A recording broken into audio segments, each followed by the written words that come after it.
सन मुझे स्मरण में नहीं है। पहली कथा जयपुर में हुई थी दास की, माघ का महीना था 93।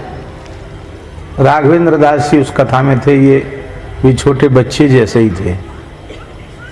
1993 की बात। तो उस कथा में जाना तो पूज्य गुरुदेव भगवान को था, पूज्य गुरुदेव श्री भक्तमाली जी को जाना था,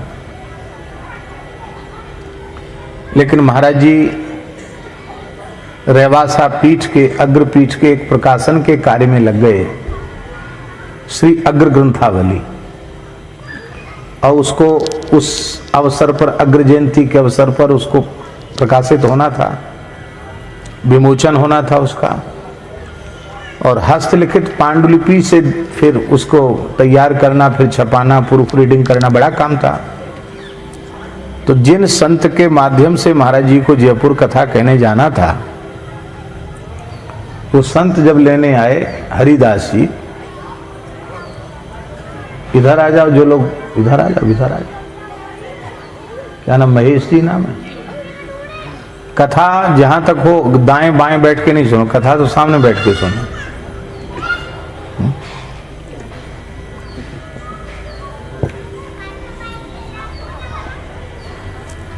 तो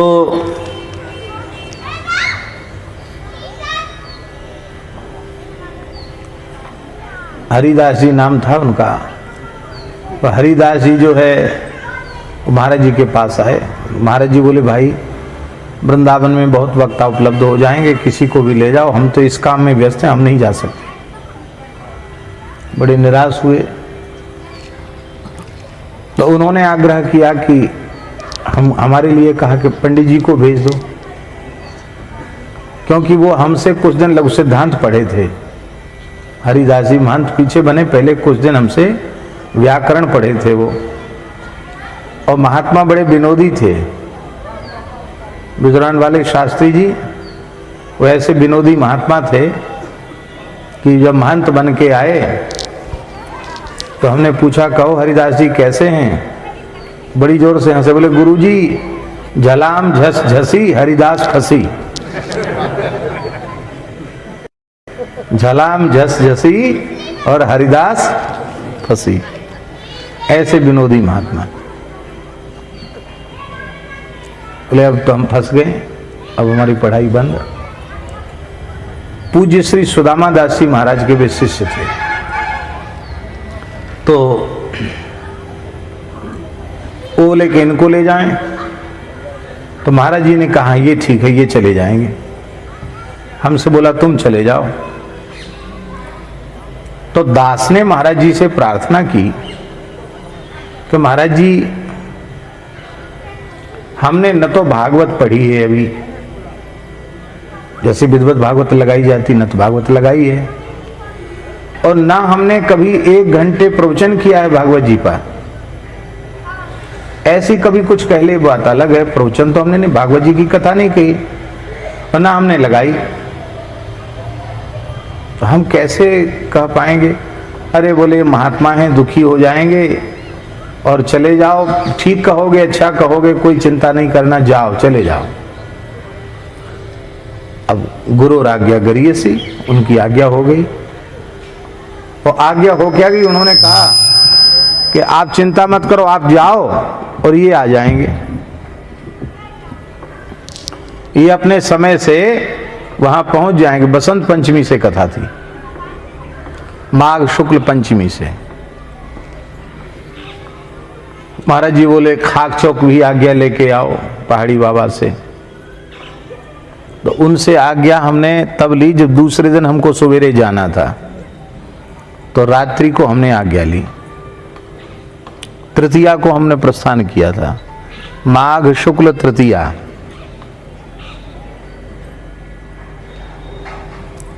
तो द्वितीया को शाम को हमने महाराज जी से पूछा, पहाड़ी बाबा महाराज से, महाराज जी ऐसे ऐसे महाराज जी की आज्ञा हुई है, जयपुर एक कथा के लिए जाना है, आप आज्ञा दें। तो बड़े सिद्ध पुरुष, बड़े फक्कड़ महापुरुष थे।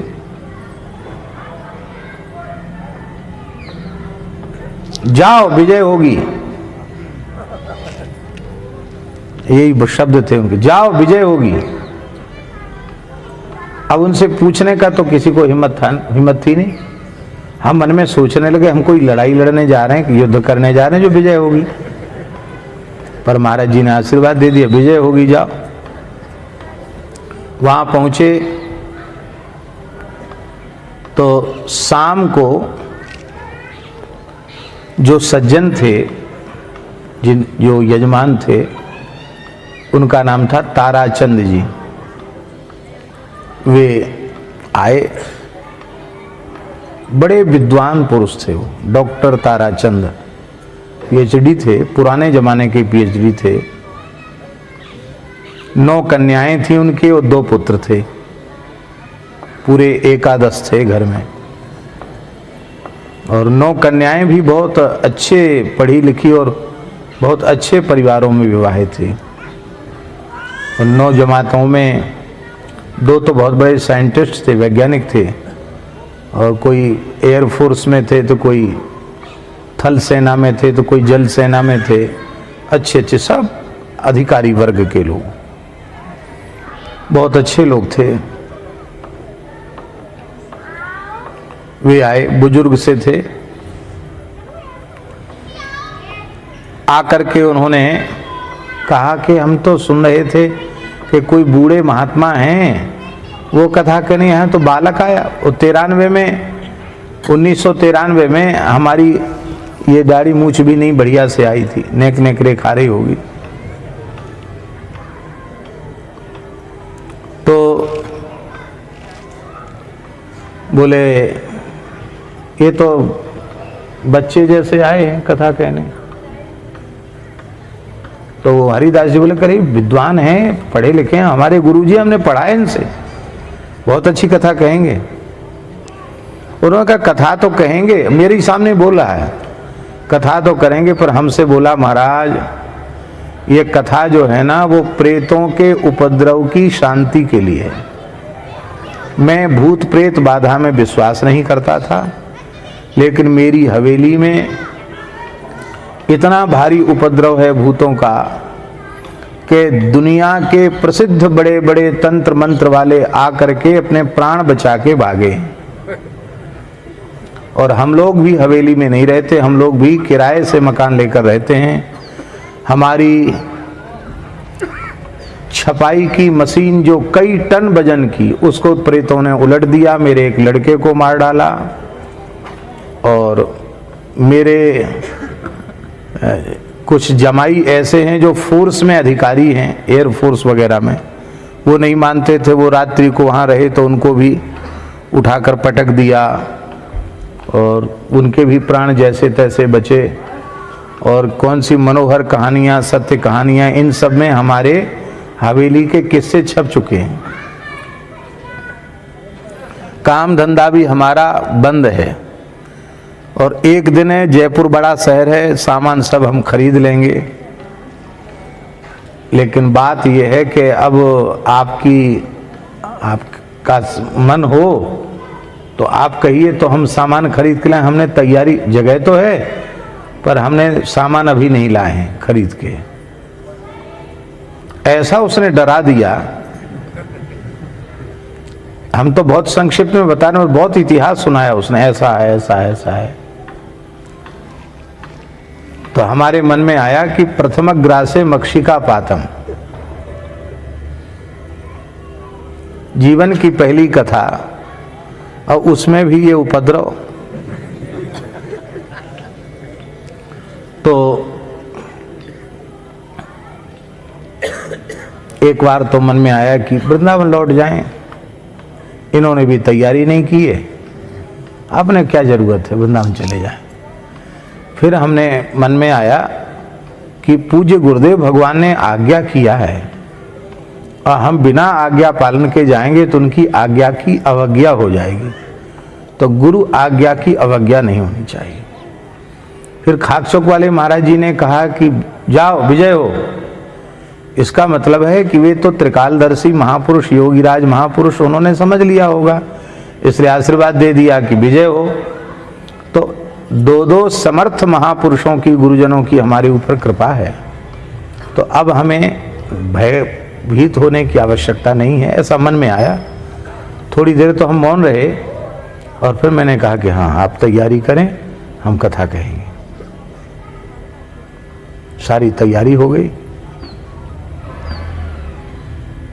ब्राह्मण देवता भी साथ में थे, सब सामान आ गया, मंडल आदि बनने लग गए।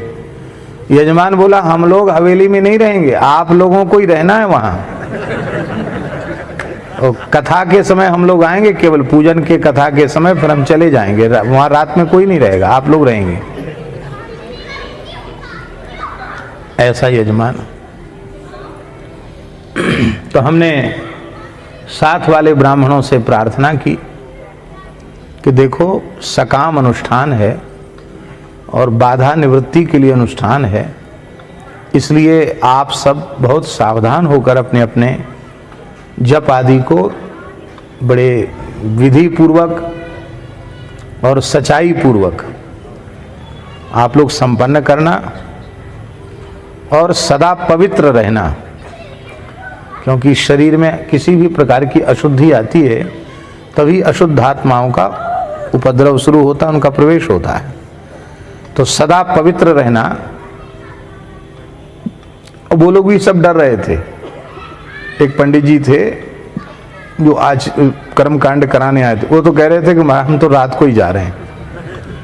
बोले हमें प्राण थोड़ी देने, हम तो घर जाके अपने शादी ब्याह नहीं हुआ था उस समय उनका, बोले हम तो घर जाके शादी ब्याह करेंगे, हमारा मरमरा गए तो बड़ा बुरा होगा। एक गृहस्थ ब्राह्मण थे, वो उधर जयपुर क्षेत्र के थे, वो तो रोने लग गए। बोले कहां से आके फंस गए यहां। देखो, आप भागने से कोई काम नहीं चलेगा, अब करो तैयारी। तो माघ शुक्ल चतुर्थी की बात है। सायंकालीन संध्योपासन करके, सर्दी का समय था, तो पैरों पर कंबल डाल करके हमारा जहां आसन था वहां हम टिक करके बैठ करके राम रक्षा स्तोत्र का पाठ कर रहे थे। संध्योपासन तो हो गया था और ये राघवेंद्र दास जी और ये तो छोटे ही थे, सब लोग नीचे जा करके जहां कार्यक्रम स्थल था चौक में, तो वहां ये लोग सर्वतोभद्र मंडल आदि का निर्माण कर रहे थे। और भीतर भी ट्यूबलाइट जल रही, पूरी पत्थर की हवेली थी, और बाहर चौक में भी ट्यूबलाइट जल रही। दूसरी मंजिल पे थे हम, क्यों तीसरी मंजिल पे, तीसरी मंजिल पे हम थे। तो पहले तो बड़ी जोर की आवाज हुई, धम धम धम धम धम, जैसे कोई मकान बजा रहा हो। क्योंकि धम धम की आवाज कहां से आ रही है। आज सोच ही रहे थे तब तक कुछ अटपटी सी भयंकर सी आकृतियां ट्यूबलाइट के प्रकाश में, गिनती भी हम घबराहट में नहीं गिन पाए, लेकिन 10-15 तो होंगी अनुमान, पूरी जमात की जमात सामने दिखाई पड़ी। एक लड़का भी दिखाई पड़ा जो उनके ताराचंद जी के पुत्र से, जिसकी शकल सूरत मिल रही थी। तो मुझे स्मरण आया कि उन्होंने कहा मेरा लड़का भी इसी में, मतलब अधोगति को चला गया है और वो भी इसी में है। तो पाठ कर रहे थे, लेकिन हम पाठ भूल गए, डर के मारे, डर से पाठ भूल गए। क्या पाठ कर रहे थे वही भूल गए। और माघ के महीना में शरीर में पसीना आ गया। कथा तो हम कह रहे हैं, लेकिन डर हर आदमी को लगता है। तो उन आकृतियों ने भीतर प्रवेश की कोशिश की, लेकिन पता नहीं किस अज्ञात शक्ति ने उनको भीतर जाने से रोका। ऐसे लगता था ऐसे ही हुआ, ऐसे हो जाते, जैसे कोई धक्का देता है ना, ऐसे 2-3 बार ऐसा हुआ। इसके बाद उनमें से एक आवाज आई, हम आपका कुछ नहीं बिगाड़ सकते, हमको यहां से जाना ही पड़ेगा। जब ये आवाज आई तो मैंने पूछा कौन हो, तो उन्होंने कहा कि हम लोग अधोगति को प्राप्त आत्माएं हैं। और कहाँ रहते हो? तो उन्होंने कहा यहाँ इस हवेली में नीचे तह खाना है, उसमें हम रहते हैं।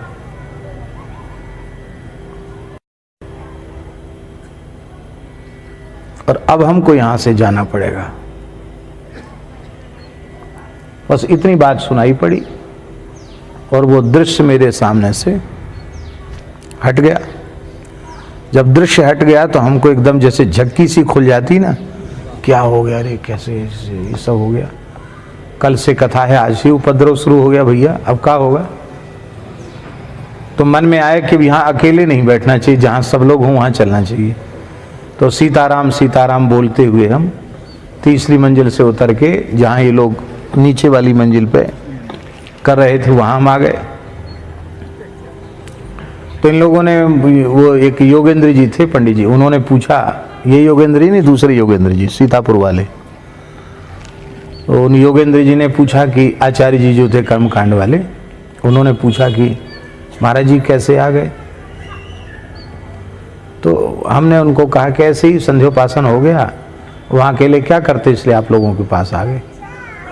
क्योंकि हम बता देते कि अभी ये तमाशा हुआ है तो ये तो बीच में ही छोड़ के पहले ही भगने के लिए तैयार है, तो भग ही जाते। इसलिए हम उस बात को छिपा गए, बताया नहीं। सवेरे वह व्यक्ति आया, आयोजक, उस व्यक्ति ने कहा कि आप लोग रात्रि को ठीक से रहे। हाँ ठीक से रहे, कोई तकलीफ नहीं, कोई तकलीफ नहीं। बोले महाराज ये पहली घटना है इस उपद्रव शुरू होने के बाद कि एक रात्रि कोई मनुष्य इसमें रह पाया है, यहां कोई नहीं रह सकता था।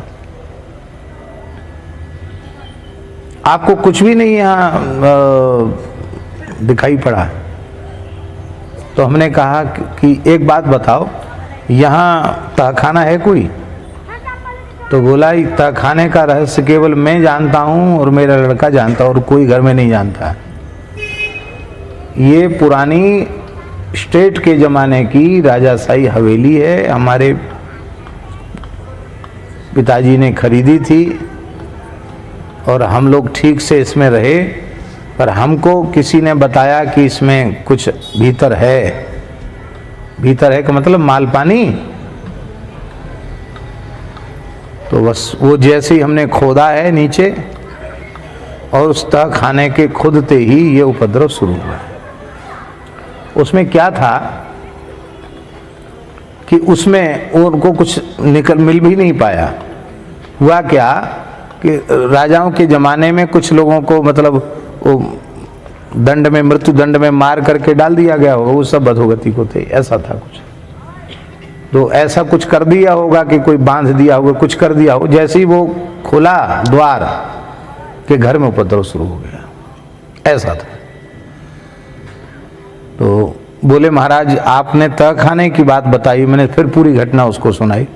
बोले हाँ बिल्कुल सही है, और रो करके कहा कि अब हमें विश्वास है कि हमारा कष्ट दूर हो जाएगा। ठीक, अब वो कथा सुनने बैठे, संगीत तो था ही नहीं, सीधी सीधी कथा थी, 2 समय की कथा, 6 घंटे कथा कहनी थी। पाठ करने वाले मूल पाठ अलग कर रहे थे। तो मंगलाचरण तो हमको याद था, जन्माद्यस्य यतः, वो मंगलाचरण तो हमने कर दिया। इसके बाद बिल्कुल भूल गए कि अब प्यारे भाइयों बहनों क्या कहें, कुछ नहीं कहें। और इतने मतलब डर सा लगा कि हमको पसीना सा आ गया। अब क्या कहें, बांच के सुनाएं क्या, क्या कहें। तो पहला अवसर था ना कथा का, उसके पहले कोई तैयारी नहीं, पढ़े ही नहीं भागवत जी। महाराज जी की कथा जरूर सुनी थी, वैसे कोई भागवत जी नहीं पढ़े थे। तो सहसा पूज्य सदगुरुदेव भगवान श्री भक्तमाली जी का ध्यान किया और एक चौपाई मन ही मन बोली, श्री गुरु पद नख मणिगण ज्योति सुमिरत दिव्य दृष्टि ही होती। बस ये चौपाई मैंने मानस जी की बोली मन ही मन, और महाराज जी के चरणों का ध्यान किया। सभी जीव विश्वास नहीं कर सकते हैं, लेकिन जिनका चित्त शुद्ध होगा वे अवश्य विश्वास करेंगे, और जो विश्वास करेंगे उनको लाभ भी होगा। गुरुदेव के चरणों के ध्यान की कितनी महिमा है। स्मरण करते ही दास को ऐसा अनुभव हुआ कि पूज्य गुरुदेव भगवान आकर विराज गए, भीतर विराज गए, प्रविष्ट हो गए गुरुजी, ऐसा अनुभव हुआ। गुरुजी पधार गए, मैंने वे इस देह में आ गए, ऐसा लगा। और राघवेंद्र दास इसके साक्षी हैं।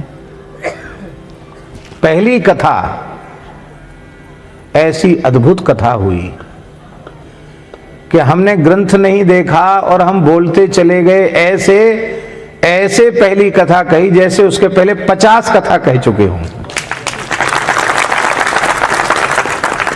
तो सब लोग कह रहे थे, अच्छा, जो लोग वहां सुनने आने वाले थे वो बड़े शिक्षित लोग सब सुनने आ रहे थे, क्योंकि वो डॉक्टर ताराचंद जी वो स्वयं बहुत बड़े शिक्षाविद थे, इसलिए विश्वविद्यालय के कुलपति श्रेणी के बड़े बड़े प्रोफेसर, विभागाध्यक्ष, ऐसे लोग सुनने के लिए आ रहे थे, खूब पढ़े लिखे लोग।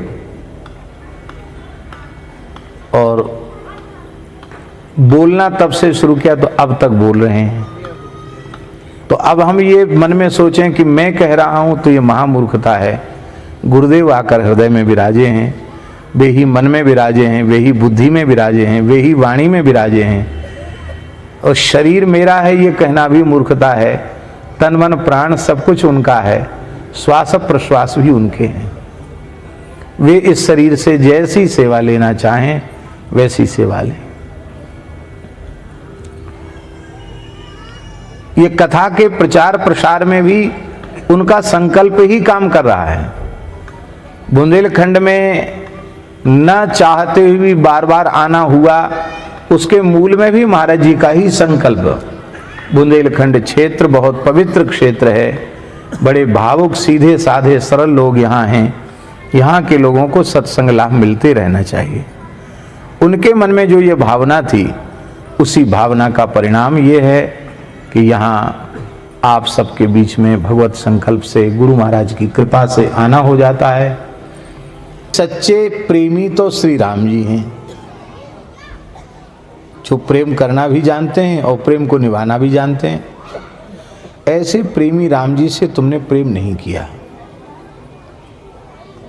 हम प्रेम क्यों करें? लोग कहते हैं ना, हमें का दो भगवान ने, हमें का दो,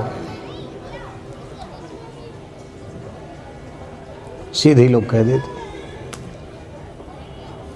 उसको ये दे दिया, उसको ये दे दिया, उसे बड़ा आदमी बना दिया, हमको क्या दिया? गोस्वामी जी कहते हैं, देवताओं को भी जो दुर्लभ है वो चतुर्विध पुरुषार्थ सिद्धि का साधन, भगवत प्राप्ति का साधन, ज्ञान भक्ति वैराग्य की प्राप्ति का साधन मानव शरीर भगवान ने ही तो कृपा करके दिया है। कबहू की करी करुणा नरदेही, देत ईश बिन हित सनेही। भगवान ने कृपा करके दिया है, हम इसके पात्र नहीं थे, हम इसके लायक नहीं थे, पर अकारण करुणा की है भगवान ने। हमको मानव जन्म देकर हमारे कल्याण का मार्ग खोल दिया। क्या दिया? दियो सुकुल जन्म, उत्तम कुल में जन्म दिया। कुछ साहित्यकारों ने ऐसा भी विचार किया है कि ब्राह्मणों में शुक्ल ब्राह्मण, शुक्ल उपाधि वाले भी होते हैं ना, अमुक शुक्ल, लेकिन यहाँ शुक्ल नहीं है, यहाँ सुकुल है। वहाँ शुक्ल शब्द जो है ना, उसमें तालव्य शकार है, शुक्ल, और यहाँ दंत सकार है, सुकुल। क्या है? सुकुल, उत्तम कुल में जन्म दिया।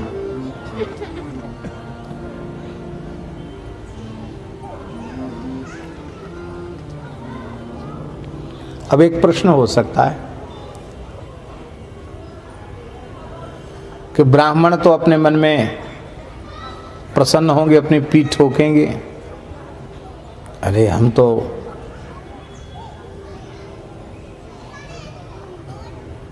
ब्राह्मण हैं, हमारा जन्म बहुत ऊंचे खानदान में हुआ है, और जो निम्न कुल में उत्पन्न हुए हैं उनके मन में पीड़ा होगी, भाई इनको तो उत्तम कुल में जन्म दिया, हमको तो नहीं दिया, हमको तो हीन कुल में जन्म दिया। मेरी बड़ी विनम्र प्रार्थना है, संतों की वाणियों के आशय समझने चाहिए। उत्तम कुल क्या है? गोस्वामी जी के शब्दों में उत्तम कुल क्या है? सो कुल धन्य उमा सुनु जगत पूज्य सुपुनीत, और जैनर क्या जैनर उपज विनीत, ऐसा ना, भक्ति परायण जैनर उपज विनीत।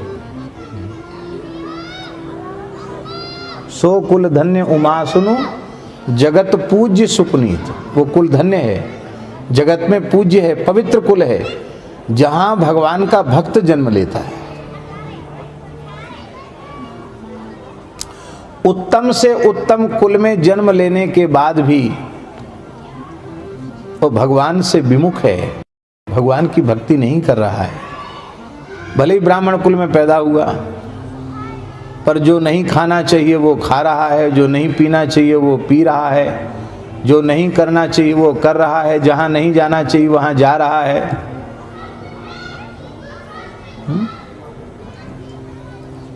तो वह ऊंचा कुल क्या फायदा पहुंचा देगा भाई? ऊंचे कुल का जन्मिया करनी ऊंच न होए, सुवर्ण घट मदिरा भरा साधु निंदा सोए। सोने के कलश में मध्य भरी हुई है तो संतों की सभा में वह पात्र अस्पृश्य होता है, निंदित होता है। मिट्टी का कलश ही क्यों न हो, पवित्र गंगा जल भरा हो तो बड़े बड़े महापुरुष उसे अपने मस्तक पर रखते हैं। इसलिए भैया उत्तम कुल वही है जो भगवान का भजन करे। यदि हम भजन कर रहे हैं, सत्संग कर रहे हैं, हमारा जीवन पवित्र है, हमारे आचरण पवित्र हैं, तो हमारा उत्तम कुल में हमारा जन्म अधम कुल में होने के बाद भी हमारा कुल उत्तम है। और उत्तम कुल में जन्म लेने के बाद भी यदि हमारे आचरण उत्तम नहीं है तो उत्तम कुल। प्रहलाद जी तो कहते हैं विप्रात विशद गुणयुता दरविंद नाभ पादार विंद विमुखात स्वपचम वरिष्ठम मन्ये तदर्पित मनो वचने हितार्थ प्राण पुनातु सकुलम न तो भूरी माना। प्रहलाद जी कह रहे हैं 12 गुण एक साथ किसी में हो नहीं सकते, क्योंकि इनमें कई गुण परस्पर एक दूसरे के विरोधी हैं, और उसकी व्याख्या हम नहीं करेंगे। मन्ये धना विजन रूप तपा श्रुतौजस तेज प्रभाव बल पौरुष बुद्धि योगा नाराधना यही भवंति परस्य पुंसो भक्त्या तुतोष भगवान गजयूथ पाया।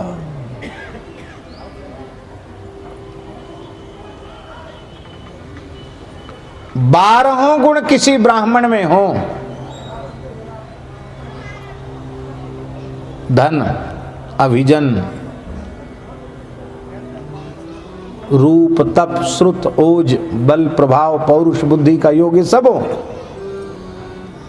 किंतु उन 12 गुणों से अलंकृत ब्राह्मण यदि भगवान के चरण कमलों की भक्ति से शून्य है तो प्रहलाद जी कहते मैं ऐसा मानता हूं कि जिस चांडाल ने, जिस स्वपच ने अपने तन को, मन को, प्राण को भगवान के चरणों में अर्पित कर दिया है और शरणागति पूर्वक जो भगवान के भजन में लगा है, वो स्वपच, वो चांडाल स्वयं को और अपने कुल खानदान को तार देगा, पवित्र कर देगा।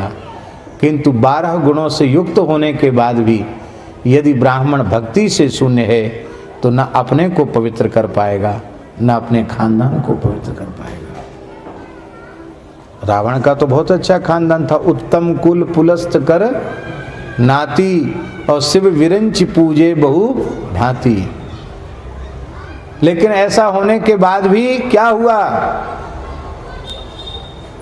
अरे उसकी घरवाली कह रही है, राम विमुख असहाल तुम्हारा, रहा न को कुल रोवनि हारा।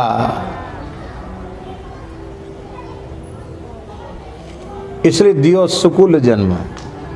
ये बात हम इसलिए स्पष्ट कर रहे हैं कि उत्तम कुल में जन्म हुआ है, वे तो उसको सावधान होकर के भजन में लगे ही।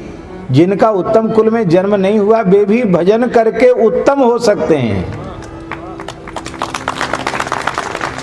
वे भी उत्तम हो सकते हैं। अधम वही है जो भजन न करे। शरीर सुंदर, सुंदर शरीर दिया, हेतु जो फल चारि को, धर्म अर्थ काम मोक्ष चारों देने वाला है। और ये ऐसा देव दुर्लभ चतुर्विध पुरुषार्थ सिद्धि का साधक ये देह दिया है, इसको कोई पंडित प्राप्त कर ले। पंडित माने विवेकी पुरुष। पंडित शब्द का अर्थ क्या होता है? पंडा शब्द से पंडित शब्द बनता है। मूल में शब्द क्या है? पंडा। पंडा किसको कहते हैं?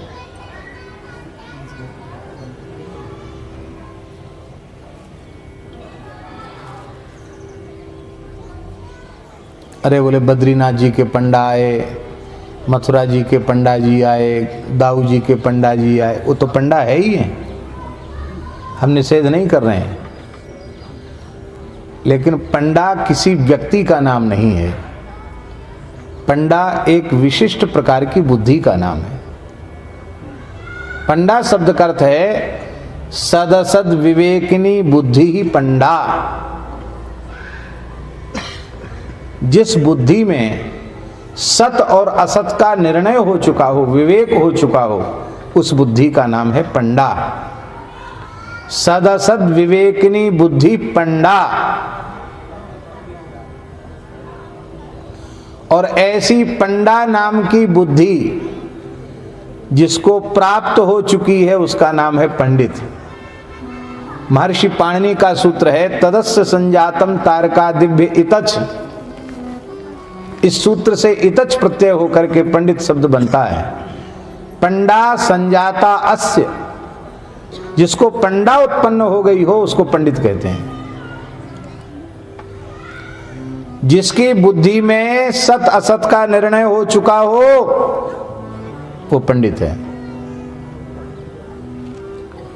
निर्णय का मतलब ये नहीं कि खाली हम समझ जाएं, असत का त्याग कर दिया हो और सत में हमारी स्थिति हो चुकी हो।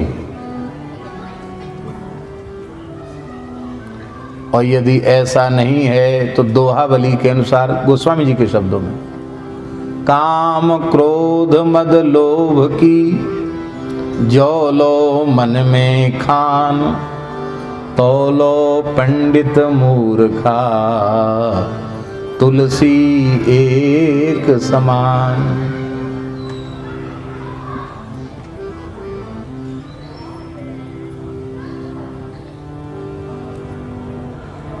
पंडितो बंधमोक्षविद, बंधन और मोक्ष को जानने वाला पंडित है। इसी बुंदेलखंड की घटना है।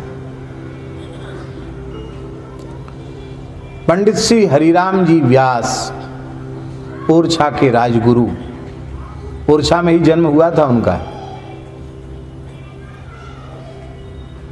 मधुकर शाह जी के गुरुदेव प्रकांड पंडित थे। वो व्यास नहीं थे, वो शुक्ल थे। हरिराम व्यास जी शुक्ल थे।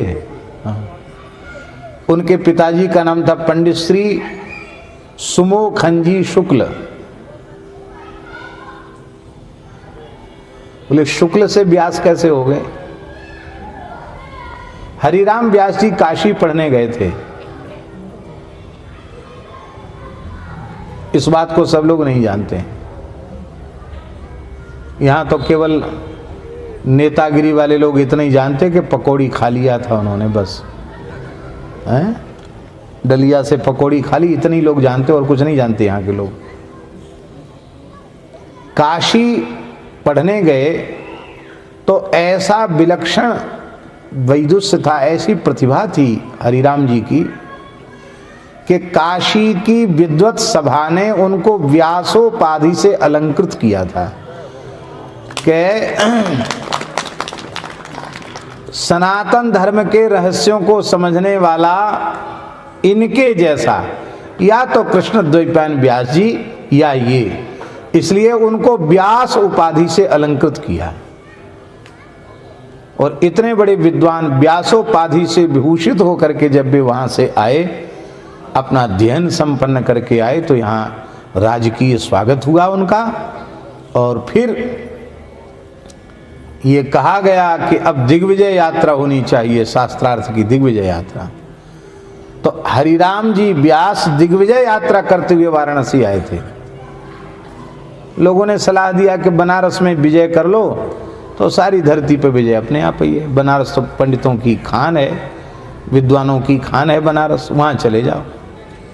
तो मन में सोचा कहा छोटे मोटे से अटकेंगे, सीधे काशी चलते हैं। काशी चले गए, हाथी घोड़ा सब थे उनके साथ, राजकीय व्यवस्था में गए थे वो वहाँ तक। और इनके वैदुष्य से काशी के लोग इतने अधिक प्रभावित थे और उद्विग्न भी थे कि इतना बड़ा प्रकांड विद्वान है, न्याय व्याकरण वेदांत आदि कोई ऐसा विषय नहीं है षडंग वेद का जिसकी एक चूड़ांत विद्वान ना हो। कहीं हार गए तो काशी की नाक कट जाएगी। तो विश्वनाथ जी से प्रार्थना की कि प्रभु ऐसा कुछ करो कि ये बिना शास्त्रार्थ के वापस चले जाएं। भगवान से प्रार्थना की, भगवान ने सुन लिया। भोले बाबा विश्वनाथ जी एक वृद्ध ब्राह्मण के रूप में, संत के रूप में व्यास जी के यहाँ आए। व्यास जी ने देखा कि बुजुर्ग संत आए हैं तो उन्होंने प्रणाम किया, आओ भगवान प्रणाम।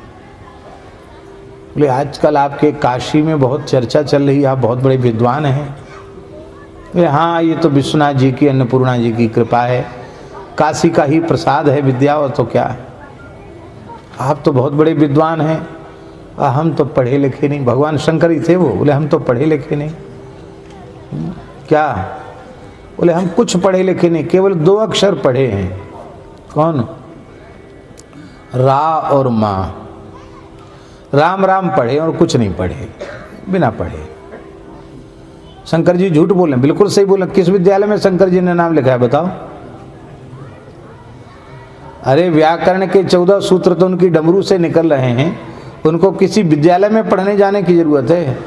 बोले हम तो कहीं स्कूल विद्यालय गए नहीं, 2 अक्षर की पढ़ाई पढ़े हैं, रा और माँ। राम राम करते हैं? अच्छा अच्छा, संत जी राम राम करते? बोले हाँ राम राम करते हैं। तो कहिए। बोले आप सबका समाधान करते हैं, हम भी अपना कुछ समाधान प्राप्त करने आपके पास आए हैं। कहिए महाराज। तो भोले बाबा संत वेशधारी विश्वनाथ जी ने पूछा, पंडित जी विद्या का फल क्या है? आपने कहा विद्या का फल विवेक की प्राप्ति है। विद्या का फल विवेक है। शंकर जी ने पूछा विवेक का स्वरूप क्या है? तो विवेक का स्वरूप है कि बुद्धि में ठीक ठीक निर्णय हो जाना कि यह सत्य है और यह असत्य है।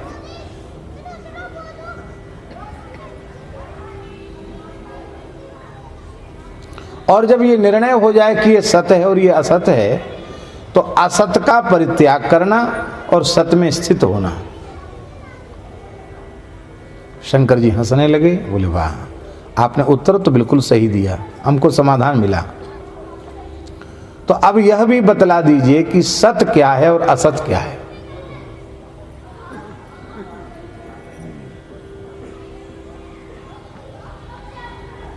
व्यास जी ने कहा सत्यम ज्ञानमनंतम ब्रह्म। सच्चिदानंद भगवान के अतिरिक्त और कोई सद्वस्तु, भगवत अतिरिक्त और कुछ भी सत्य नहीं है। सत्यम परम धीमहि। सत स्वरूप भगवान है। भगवान के अतिरिक्त सब असत है। उनकी उपासना, उनकी आराधना, उनका स्मरण, यही सत्य है। और व्यास जी ने हंसते हुए कहा, अरे आप तो बड़े बूढ़े हैं, जानते ही हैं, हमारे यहाँ कोई मर जाता है तो लोग कहते हैं राम नाम सत्य है, राम नाम सत्य है। शंकर जी ने कहा, तब तो आप बहुत बड़े शास्त्रों के मर्मज्ञ विद्वान हैं, महापंडित हैं, तब तो आपने असत का त्याग करके सत को ग्रहण कर लिया होगा। जब यह बात कही तो व्यास जी मौन हो गए। कहिए पंडित जी। व्यास जी ने कहा कि अभी हम समझ तो गए हैं पर अभी असत का त्याग नहीं कर पाए हैं। शंकर जी बोले, फिर पढ़ने लिखने से क्या लाभ हुआ? ये मान बढ़ाई, पद प्रतिष्ठा, सूकरी विष्ठा, इसके संग्रह में आप लगे हुए हैं, भगवान के भजन में नहीं लगे हैं। और ये शास्त्रार्थ में ब्राह्मणों को अपमानित करके, परास्त करके थोथे अहंकार का पोषण करना चाहते हैं। तो अब तक तो हम सोचते थे कि पढ़ना लिखना जरूरी है, लेकिन अब हमारी समझ में आ गया कि आपसे अच्छे तो हम बिना पढ़े लिखे ही ठीक हैं। कम से कम किसी से लड़ते झगड़ते नहीं हैं, किसी को जीतने हराने की इच्छा नहीं रखते, अपने प्रेम से राम राम करते हैं। तो आपने आप तो असत को बटोर रहे हो, उस सत को आप छोड़े हुए हो, आप कैसे विद्वान, आप कैसे पंडित? व्यास जी की आंखें खुल गई। ये संत वेश में पधारे हुए कोई सामान्य महापुरुष नहीं है, ये तो हमारी आंख खोलने आए, हमको जगाने आए हैं। और व्यास जी ने उन संत के चरणों में अपना मस्तक रख दिया। कहा, भगवान आप मेरे ऊपर कृपा करने के लिए पधारे हुए कोई दिव्य महापुरुष हैं। आप छद्मवेश में आए हैं, आप अपने स्वरूप का परिचय करावें। जैसे ही आर्त भाव से प्रार्थना की, तत्काल भूत भावन भगवान विश्वनाथ त्रिशूल डमरू लेकर के प्रकट हो गए। साक्षात विश्वनाथ जी प्रकट हो गए और सिर पर हाथ रखकर कहा, तुम तो श्री कृष्ण की, राधा रानी की प्राण सखी विशाखा के अंशावतार हो। तुम रस भक्ति का प्रचार करने आए हो। तुम ये शास्त्रार्थ बटोर करके थोथी प्रतिष्ठा बटोरने नहीं आए हो। जाओ वृंदावन जाओ, भजन करो। शिव जी अंतर्धान हो गए और आप बिना शास्त्रार्थ किए ही ओरछा लौट आए और ओरछा में आकर आप भजन में लग गए। बाद में फिर वृंदावन गए। ये बात तो सत असत का निर्णय जिसकी बुद्धि में हो गया हो, असत को त्याग करके सत को ग्रहण कर लिया हो, उसको पंडित कहते हैं। सत असत क्या है? उमा कहूं मैं अनुभव अपना, उमा कहूं मैं अनुभव अपना, उमा कहूं मैं अनुभव अपना, उमा कहूं मैं अनुभव अपना।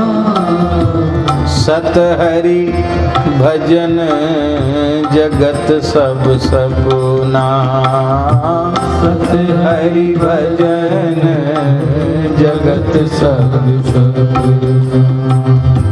उमा कहूं मैं अनुभव अपना, सत हरि भजन जगत सब सपना।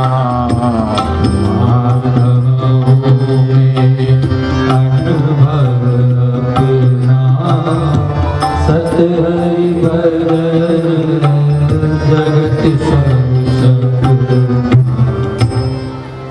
ऐसा अब देखो आप लोग बुरा तो मत मानना। ऐसा बोध जिसमें प्रकट हो जाए वो पंडित हो गया। ध्यान में ही बात। तो ऐसा बोध जिसको प्रकट हो गया है, वो किसी अवस्था का हो, किसी व्यवस्था में हो, किसी आश्रम में हो, यदि ऐसा विवेक उसको जागृत हो गया है तो वह पंडित ही है। महाराज तुम पंडित ज्ञानी। सुमंत्र जी को पंडित कहा गया। सब ब्राह्मण तो नहीं है, पर पंडित शब्द ब्राह्मण के अर्थ में रूढ़ी हो चुका है। रूढ़ी का अर्थ क्या है? रूढ़ी का अर्थ है योगाद रूढ़िर बलीयसी। यौगिक शब्दों से रूढ़ी शब्द बलवान होते हैं, इसलिए पंडित माने ब्राह्मण ही होता है। लेकिन हम लोगों को समझना ये चाहिए कि जिन पूज्य वेदज्ञ ऋषियों की हम संतान हैं, वे सब सद असद विवेक से संपन्न थे, इसलिए हमें पंडित कहा जाता है। तो वे संस्कार सत और असत के बोध के, निर्णय के, और असत के त्याग के, और सत को ग्रहण करने के संस्कार ब्राह्मण कुल में उत्पन्न होने वाले में बड़े सहज और स्वाभाविक होते हैं। इसीलिए यदि वह चाहे तो वह जल्दी ही अपने स्वरूप में प्रतिष्ठित हो सकता है।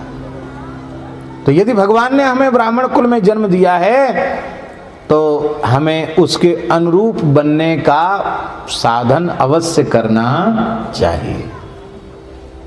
हाँ। किसी विवेकी पंडित को ये शरीर मिल जाए तो जो चाहे सो प्राप्त कर लेता है, चाहे पुरारी का पद अथवा मुरारी का पद, चाहे तो शिवलोक पहुंच जाए, वैकुंठ पहुंच जाए। कितना सुंदर भारतवर्ष है, भरतखंड है, गंगा जी की निकटता है, अच्छा स्थल है, संगति भी अच्छी है। पर अरे कायर, भजन के मार्ग से विमुख को कायर कहा तुलसीदास जी महाराज ने। अरे कायर, ये तुझे मनुष्य का जो देह मिला था ये कल्प वृक्ष की लता के समान था। इसमें ज्ञान भक्ति वैराग्य के अमृत फल लगने चाहिए थे, सत्संग के अमृत फल लगने चाहिए थे। इसमें वासना के विषय के फल लटक रहे।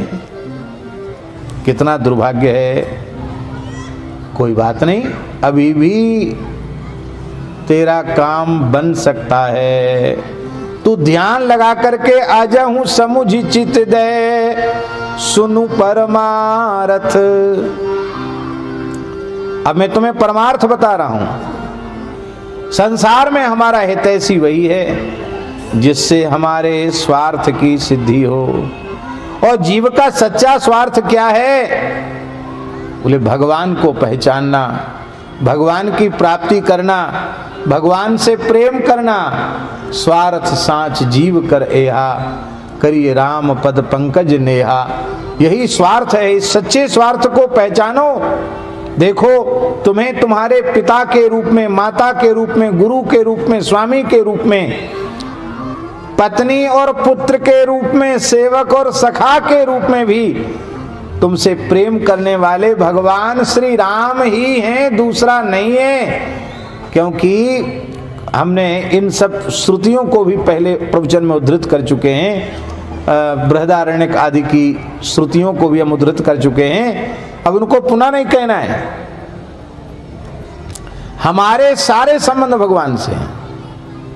पिता माने शरीर थोड़ा ही होता है। यदि शरीर को ही पिता कहते तो मरने के बाद पिता को कोई पुत्र अग्नि में समर्पित नहीं करता। शरीर पिता नहीं है। शरीरी जो आत्म चेतन है वो पिता है। और वो आत्मा कौन है? वह श्री राम जी हैं। इसलिए माता रामो मत पिता रामचंद्र, स्वामी रामो मत सखा रामचंद्र, सर्वस्व में रामचंद्रो दयालु, नान्यम जाने नैव जाने न जाने। जब आत्म संबंध का हम स्मरण करेंगे तो सब रूपों में हमें राम जी ही दिखाई पड़ेंगे।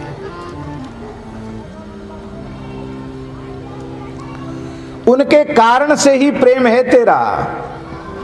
मुर्दे में किसी का प्रेम नहीं होता, जीवित में सबका प्रेम होता है। और जीवित में प्रेम आत्मा के संबंध से होता है, और वह आत्मा प्राण प्राण के जीवन जी के राम जी ही हैं। और वे राम जी तुमसे दूर नहीं हैं, वे तुम्हारे परम हितैषी हैं, हेरी ही हैं। तू देख तेरे हृदय में हैं। बोले हृदय में हैं पर अनुभव में क्यों नहीं आ रहे हैं? बोले अनुभव में इसलिए नहीं आ रहे हैं कि तुम छल कपट त्याग कर उनके नाम का जप नहीं कर रहे हो। इसका मतलब स्मरण तो करते हो, भजन तो करते हो, पर छल कपट नहीं छोड़ते हो। छल कपट बिना छोड़े भजन कर रहे हो, इसलिए देरी हो रही है। छल कपट त्याग करके भजन में लग जाओ, नाम स्मरण में लग जाओ, तो तुम्हारी समझ में आ जाएगा छोह किए ही है, वो हमसे प्यार कर रहे हैं, हमारे पास हैं, और उनका करकमल सतत हमारे मस्तक पर विराजमान है। वे अपने भक्तों का भजन करने वाले हैं। ये यथा माम प्रपद्यन्ते तांस तथैव भजा में हम ऐसे हैं, सारे जगत के स्वामी हैं, जीव के जीवन हैं, और सबको साज सजने वाले हैं। तुम्हारे जीवन में जो कुछ अच्छी से अच्छी वस्तु तुम्हें मिली है, उसमें तुम्हारा पुरुषार्थ ही कारण नहीं है, भगवान की कृपा कारण है, क्योंकि पुरुषार्थ करने की सामर्थ्य भी तो उन्हीं ने दी है। सबको साज सजने वाले वही हैं। अरे तुम कौन हो? हैं? तुम कौन हो? हरि ही हरिता, विधि ही विधिता, शिव ही शिविता जिन दई। जिन्होंने हरि को हरिता दी, विष्णु को विष्णुत्व दिया, ब्रह्मा को ब्रह्मात्व दिया, और शिव को शिवत्व दिया, ऐसे जो राम जी हैं, उसुई जानकी पति। ऐसे राम जी जानकी नाथ हैं, जानकी पति हैं, मधुर मूर्ति, बड़े मधुर मूर्ति हैं, और मोदमय मंगलमयी। यहां तक की चर्चा 5 दिन में हो चुकी है, 5वां दिन है आज। अब आगे की पंक्ति की व्याख्या अब कर रहे हैं। ये कहना इसलिए जरूरी था कि यहां तक सब समझ में आ जाए। इतने बड़े होने पर भी विधि को विधिता, हरि को हरिता, शिव को शिवता देने के बाद भी ठाकुर अति ही बड़ो बड़ो, ठाकुर अति ही बड़ो बड़ो, ठाकुर शील सरल सुठी, शील सरल सुठी, ठाकुर अति ही बड़ो बड़ो, ठाकुर अति ही बड़ो। ध्यान अगम शिव हूँ, भेंट्यो केवट उठी, ध्यान अगम शिव हूँ, भेंट्यो केवट उठी, ठाकुर बड़ी, ठाकुर अति बड़ो, शील सरल सूठी, ठाकुर अति बड़ो, शील सरल सूठी।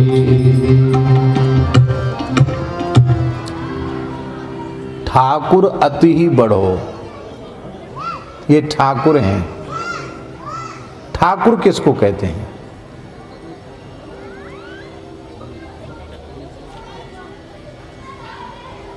वैसे तो ठाकुर शब्द एक जाति में रूढ़ है। क्षत्रिय जाति के जो लोग होते हैं उनको कहते हैं ठाकुर साहब, कहते हैं ठाकुर साहब।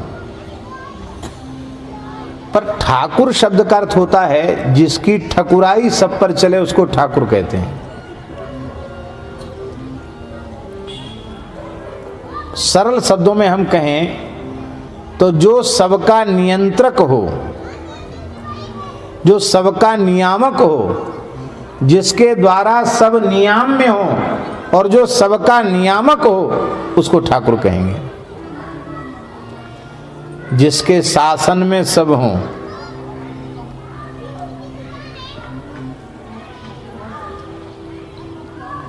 सब उनके शासन में।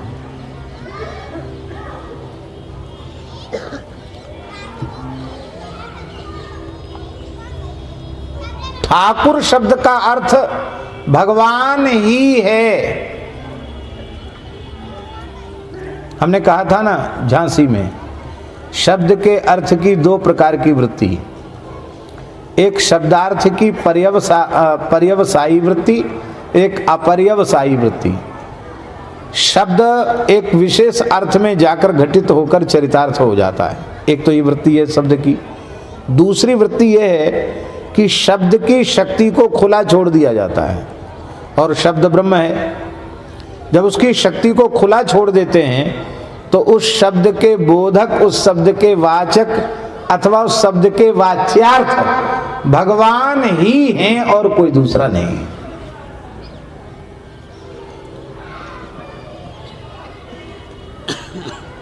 ठाकुर शब्द भगवान में ही घटित होगा। मनुष्य की तो चले क्या, किसी देवी देवता में भी घटित नहीं होगा।